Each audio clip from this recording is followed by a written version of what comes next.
ফেসবুকে একটা পোস্ট করা এবং জনাব তারেক রহমানের অ্যাকাউন্টকে ট্যাগ করা বেশ চটকদার একটা বিষয়। গতকাল গভীর রাতে আমিও এই ফেসবুক পোস্টটা দেখেছি। জনাব তারেক রহমানের সাথে আমার ব্যক্তিগতভাবে কোনো কথা হয়নি এই বিষয়ে। তবে আমার কাছে মনে হচ্ছে ফেসবুকে একটা পোস্ট করা এবং জনাব তারেক রহমানের অ্যাকাউন্টকে ট্যাগ করা বেশ চটকদার একটা বিষয়। আগামীকালকে এবং আমি পরশুদিন যে শিডিউল আছে বিএনপির এবং আমাদের চেয়ারম্যান মহোদয়, আপনারা নিশ্চয়ই দেখছেন এটা যথেষ্ট প্যাকড। কতটুকু সময় আমাদের পক্ষে সেখানে বের করা সম্ভব সেটি নিয়ে কাজ করতে হবে। তবে নির্বাচনী দীর্ঘ পথযাত্রায় একদম প্রচারণার ঠিক 2-3 দিন আগে ফেসবুকে পোস্ট করা, ট্যাগ করা, হয়তো এটিও সোশ্যাল মিডিয়াতে ভাইরাল হওয়ার একটা কৌশল হতেও পারে। তবে সব মশার বিরুদ্ধে সুরক্ষা দিতে এলো বসুন্ধরা এক্সট্রিম অ্যারোসল। মশার বিরুদ্ধে এক্সট্রিম সুরক্ষা। আমরা বলি কি, এই যে পলিসি ডিবেটের কথা বলা হচ্ছে, বিএনপি তো হুট করে পলিসিটা দেয়নি।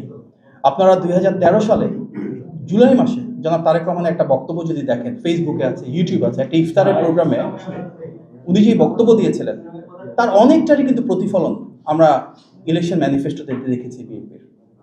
অর্থাৎ 2013 সালে উনি যে বক্তব্য দিয়েছিলেন সেটি কিন্তু তারও আগে প্রায় কয়েক দশকের রাজনৈতিক অভিজ্ঞতার উপর ভিত্তি করে প্রতিষ্ঠিত ছিল। আমরা দেখলাম জনাব তারেক রহমান গত প্রায় 1 যুগের বেশি সময় ধরে অনেকগুলো সুবিস্তৃত সুনির্দিষ্ট পলিসির কথা বলেছেন। হয়তো ফ্যাসিবাদের সময় যখন আইন আদালতের মাধ্যমে ওনার বাকস্বাধীনতা হরণ করে ওনার বিভিন্ন বক্তব্য প্রচারে বাধা দেওয়া হয়েছিল, আপনারা সেগুলো হয়তো সেভাবে প্রচার করতে পারেননি। কিন্তু বিএনপি নির্বাচনী ইশতেহারে কিন্তু ওনার সেই বক্তব্য বিবৃতির আলোকে, ওনার দেওয়া পলিসির আলোকেই নির্ধারিত হয়েছে। এবং গত 1.5 বছর ধরে ফ্যাসিবাদের পতনের পর আপনি দেখবেন ওনার অনেকগুলো বক্তব্যে প্রত্যেকটা সেক্টর, প্রত্যেকটা শ্রেণীর, প্রত্যেকটা পেশার মানুষের জন্য উনি তুলে ধরেছেন কি করতে চাচ্ছেন, এবং আমাদের নির্বাচনী ইশতেহারে তারই প্রতিফলন ঘটেছে। ওনার অনেক ফেসবুক পোস্ট আছে, এক্স অ্যাকাউন্টে পোস্ট রয়েছে, আপনারা দেখবেন সেখানে যেগুলো উনি বলেছেন তারই প্রতিফলন এই নির্বাচনী ইশতেহারে এসেছে। সুতরাং এই দীর্ঘ সময় ধরে কোনো আলোচনা, কোনো সমালোচনা, কোনো যৌক্তিক বয়ান তৈরি না করে হুট করে নির্বাচনের আগে এসে এই পলিসিগুলো, যেগুলো 1 বছরের বেশি সময় ধরে সারা বাংলাদেশের মানুষ দেখছে, সেগুলো নিয়ে পলিসি ডিবেটটা কেন, এটা যেমন একটা প্রশ্ন রাখে।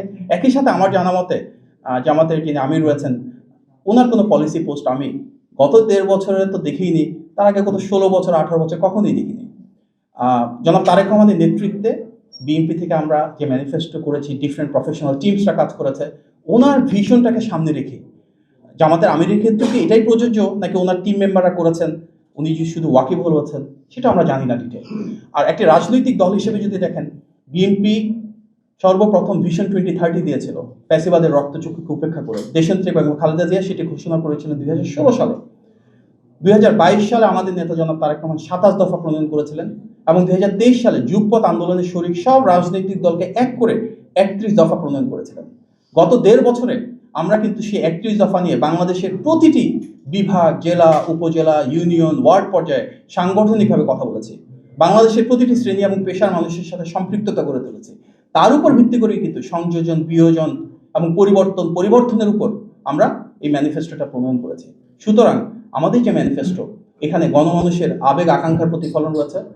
আমাদের নেতা জনাব তারেক রহমানের সুনির্দিষ্ট বহু দশকের যে পরিকল্পনা, যে রূপকল্প রয়েছে, সেটা প্রতিফলন রয়েছে। জামাতের ক্ষেত্রে সেটি প্রযোজ্য যে ওনারা এই ফ্যাসিবাদের দীর্ঘ সময়ে একটিবারের জন্য কোনো পলিসি নিয়ে আলাপ করেছেন, কোনো সংস্কারের বিষয়ে কথা বলেছেন বলে আমাদের জানা নাই। সুতরাং দুটো কনটেক্সটটা ভেরি ডিফারেন্ট।